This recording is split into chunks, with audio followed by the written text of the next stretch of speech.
On day one of the strike by the Ghana Meteorological Agency, workers at the headquarters did not show up at work. Offices were locked, while operations at the various stations had ceased.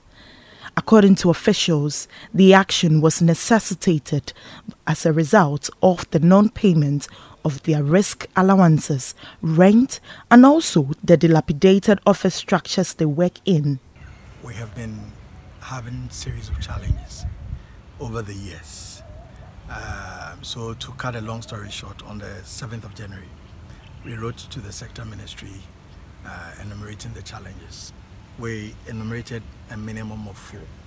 We are not hearing anything from the ministry, and therefore the whole staff congregated, we deliberated on, and we decided that it is time for us to go on strike. We work in very deplorable conditions. Our infrastructure, headquarters is a very old structure, but it looks quite presentable. But when you go out there to the various house stations, the structures are in deplorable conditions.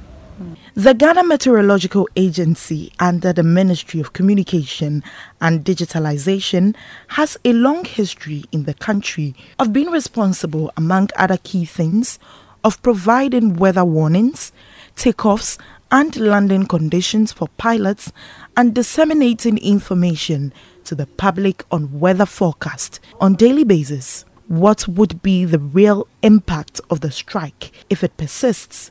You know, when we talk about climate change, the climate change is not something that just, got off. It takes years for the climate to evolve. And the Ghana Meteorological Agency, for instance, is the sole agency responsible for gathering data. It's like the data house for Ghana for everything weather and climate. So when we lose this data, in the long term, it is going to impact on the nation. That is one. The second one is also with the aviation sector, as you enumerated. By convention, there is an agreement between ICAO, the International Civil Aviation Authority, and the World Meteorological Organization, that if we do not provide this forecast and this the route forecast and things for them, and they fly and anything happens, they take the blame themselves. And therefore, normally most international airlines, once they know that there is something like that in place, wouldn't want to fly. He also indicated that leadership is yet to notify the authorities of the aviation sector on its action.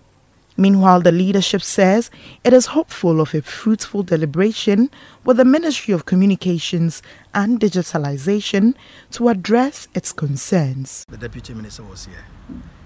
She tried frantically for us to sit down and resolve the issues, but by then, most of the union executives had left.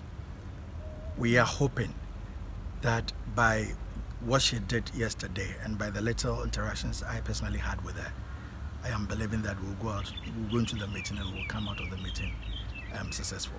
However, if it doesn't happen that way, we'll get back to the staff and we'll see whether we'll maintain the strike or whatever next line of action we'll take.